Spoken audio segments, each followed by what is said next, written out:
While we're dealing with the presentation, just let me thank you, the organizers, Jean-Michel and the others. And the first time I'm presenting in a place where in the background there are squirrels running around, and it's very nice. And so, okay,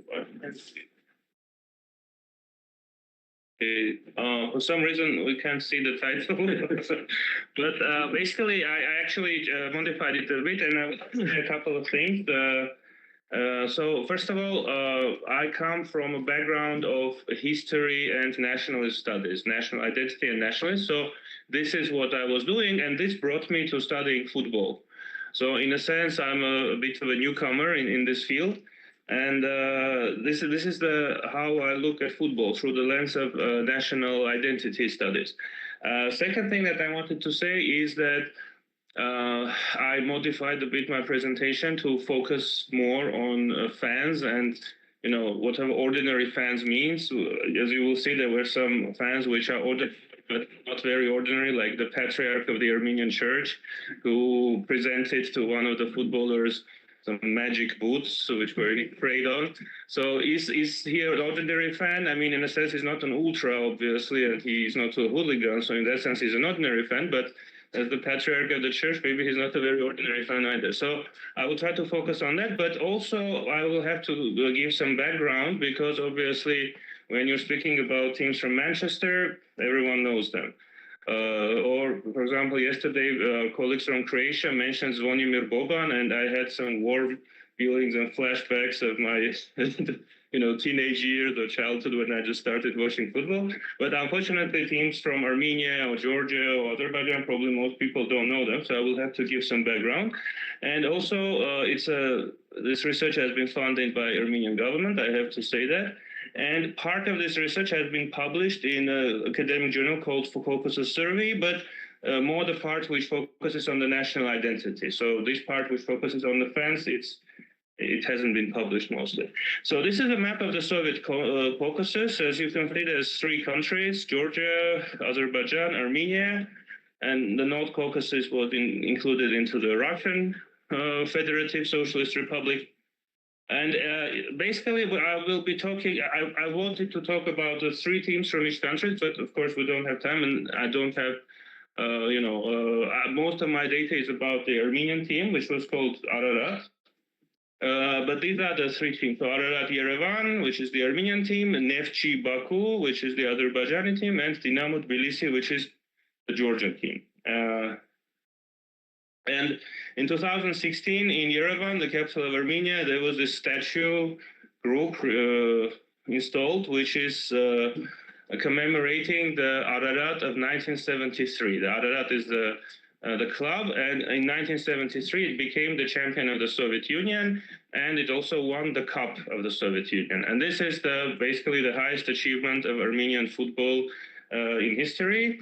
And it's so well remembered that in 2016 they decided to unveil this kind of statue, this monument to these players of the Ararat 73. And also, most of my sources come from this book, which was published in 2023, and it was published by a commentator who was commenting on Ararat's games back in the 70s, and he really helped me a lot, because basically he saved me most of my archival work. So most of the news reports, interviews, etc., which I would have to go and spend years in the archives, they're already published in this book. So I'm very grateful to this guy who did this work. And the literature review, I will, basically just say that there are 3 main sources. Basically, one is nationalist studies, a constructivist approach, which says that nations are social constructs.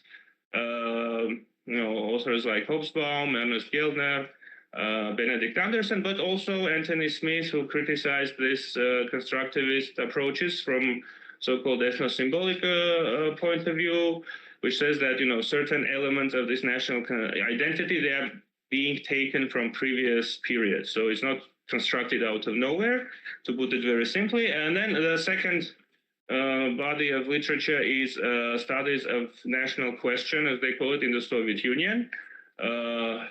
And the third one is, of course, football and politics and football and nationalism. And to sum it up in one quote is this famous Eric Hobsbawm's quote about, that the imagined community of millions seems more real as a team of 11 named people. So obviously, this is about football being one of the rituals or practices that help to construct the nation. And in our case, it is especially important because this nation is being constructed within the Soviet Union, which some people would call an empire, others would call a socialist federation, but in any case, it's not a nation state. So in Soviet context, football, a couple of words about football in Soviet context. It was, on the one hand, it was promoted by the state, especially the national Soviet team, also the Moscow clubs, to a certain extent, Dynamo Kiev. But also it was a sphere where you had some freedom, even in Stalin's time, when everything else was very tightly controlled.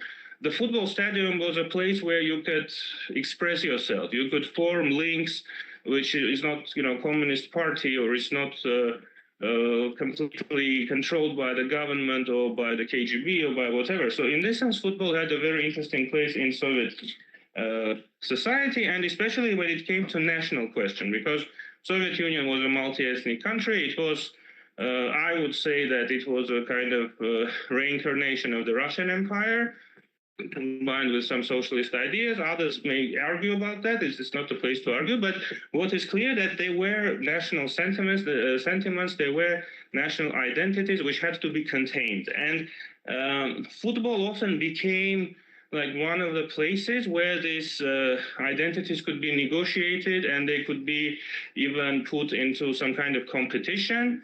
So the National Football League of the Soviet Union, it was sort of like a championship of Europe or championship of the world, you could say, but between the republics of the Soviet Union. So basically every Soviet republic, Ukraine, Armenia, Georgia, Azerbaijan, they had their quasi-national teams. With Ukraine, it was a bit different because there were many teams from Ukraine which were in the Premier League, but Dynamo Kiev obviously stood out. And it was both seen as a Soviet, but also as a Ukrainian team.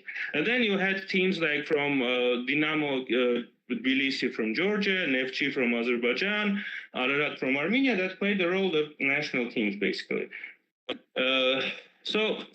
Here I'm basically explaining the same thing about Armenia, so I won't stop on that.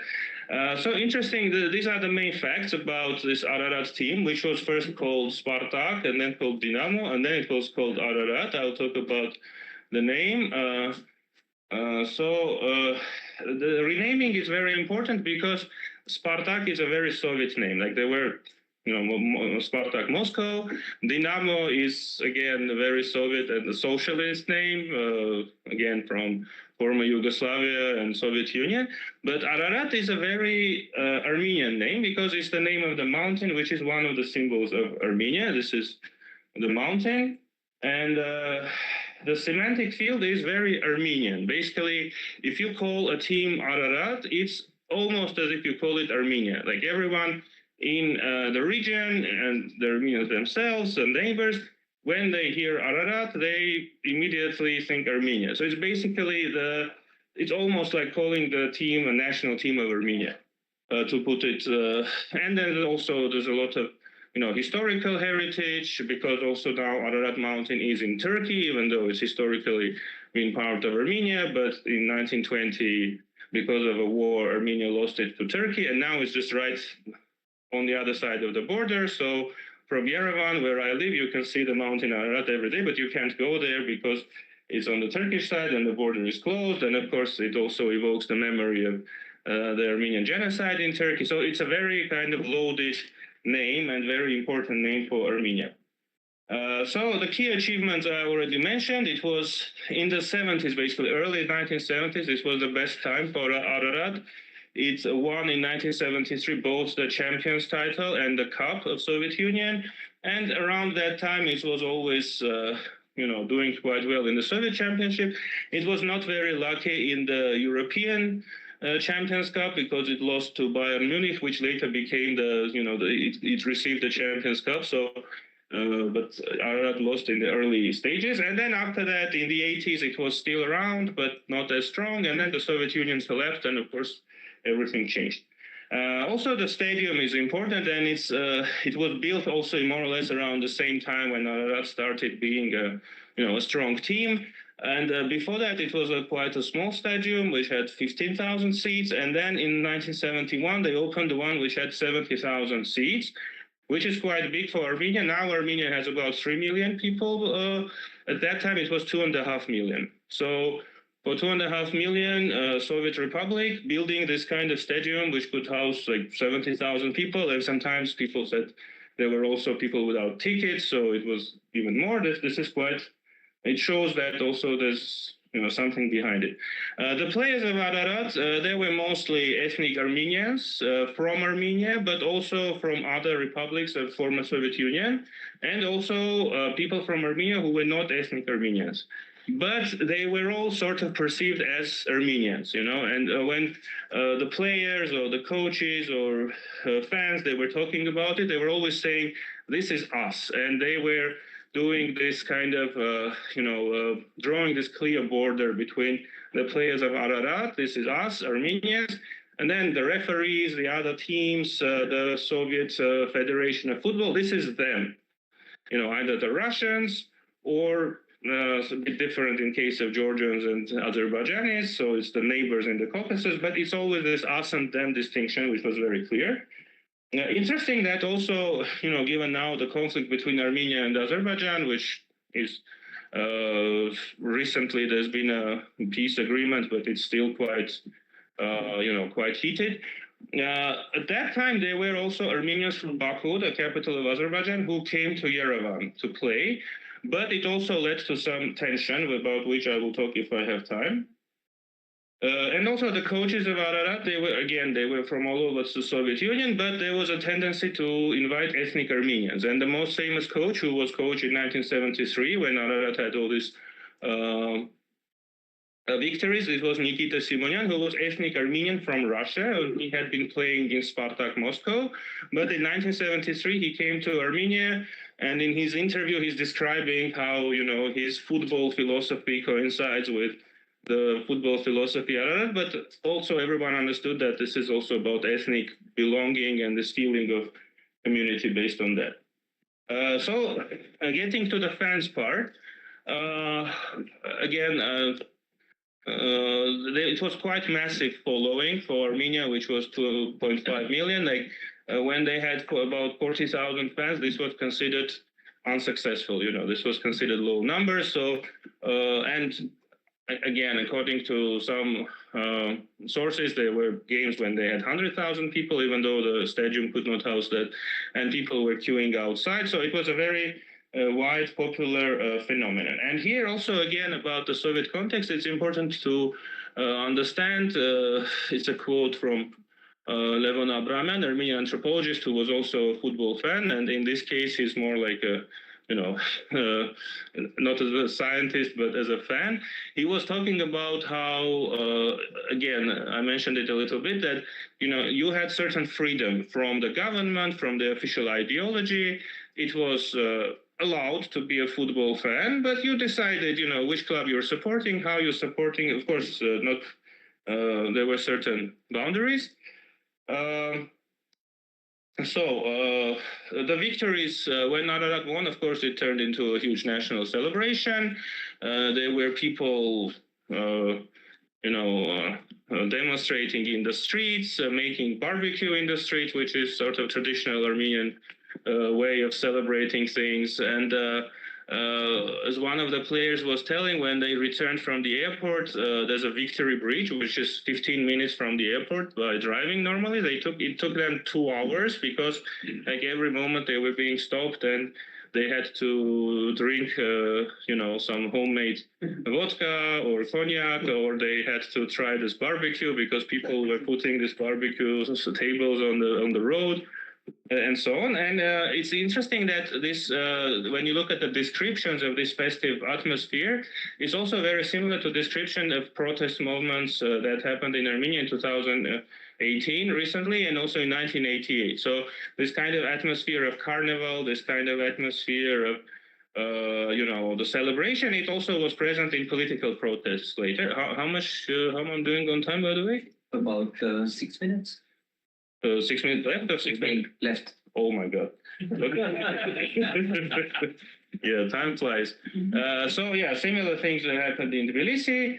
Now about fans again. So this is Soviet Union, which is a socialist country, right? But again, there were different groups of fans. So there were also elite fans who mostly it was actors, communist functionaries, politicians, but also there was a group of so-called tsekhaviki, it's a Russian word, which is the shadow business people. So in Soviet Union, it was illegal to do business, but by 60s and 70s, already there were these sort of, business people who everyone knew they were doing private business, but everyone pretended that they didn't know.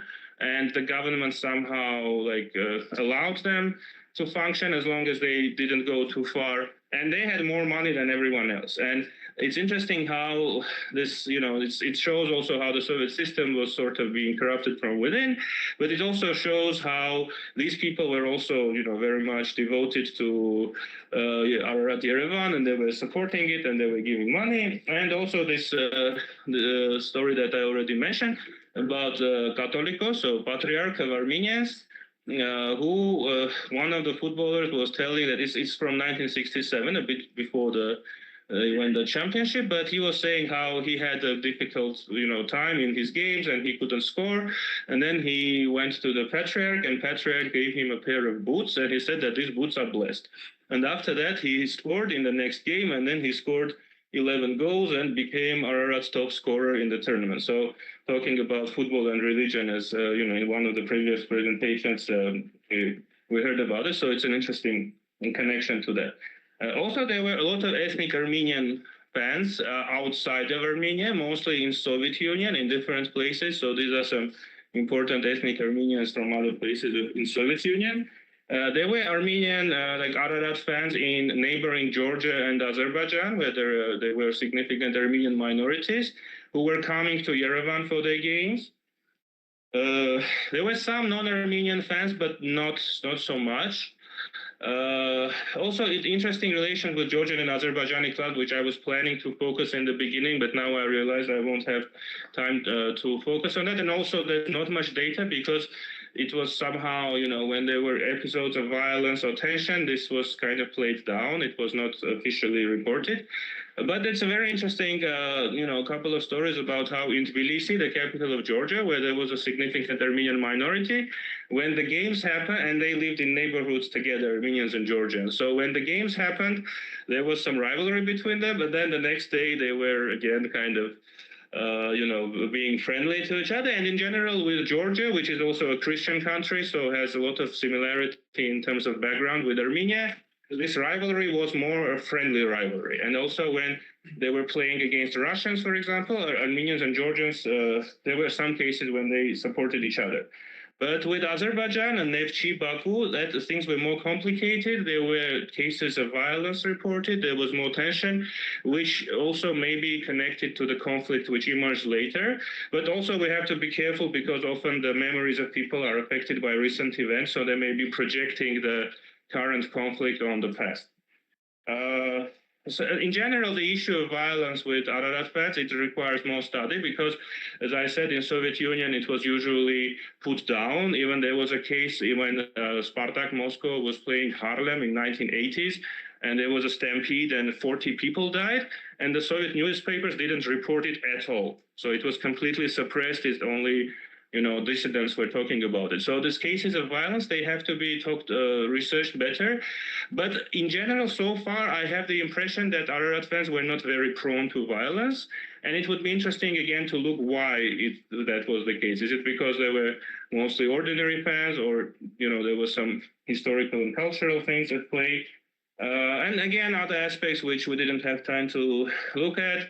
Obviously, so Gender aspect, again, women don't come up a lot in these articles or interviews. Obviously there were some women supporters. Interesting that men are saying that when they were Armenian culture, it's usually if you're a man and there's a woman around, you're not supposed to swear or to be very aggressive. So men were saying that when there were women around at the football stadium, we were more reserved. We didn't swear at the referee or the players, etc. So, but this has to be studied more. And just the last thing, this a match which happened between Armenia and Georgia in 2025. Which there were some flashbacks from the Soviet times of rivalry. And do I have still time? I don't, right? Probably 1 minute, 2 minutes. Oh, okay. So then I can talk about the conclusion. So basically, this the fan culture of Ararat Yerevan, it was related to this national revival, which was happening in late Soviet Armenia. Because in general, in late Soviet period, there was this national revivals happening in different Soviet republics where it was allowed to, express national identity in certain ways, which were persecuted before, and football fan culture was related to that. The support for Ararat club was very wide. It had, different strata of Armenian society. Apart from working class males, as usually is the core group, you had also middle class people, you had communist functionaries, you had this illegal business people, and even the Armenian church. So it was a very wide kind of support coalition. And also I didn't have time to talk about this a lot, but there was also the government policy of Soviet Armenia, which saw support for Ararat as a kind of, acceptable way of manifesting Armenian nationalism. So in Soviet Union, if you were like very openly Armenian nationalist or Georgian or Azerbaijani or Ukrainian nationalist, you had problems with the government. But if you were supporting the Ararat team, then it's fine, as long as you didn't cross certain lines. But also it was perceived as some kind of form of resistance for many. And in the interviews, in the reports, it's often coming out. So, like people supporting Ararat, they saw it as some kind of anti-imperial resistance. Of course, they wouldn't name it that. It's already our academic jargon, but they saw it as a way of expressing, national identity against the center, against the empire, or against whatever you call it. So I will stop here. Thank you very much.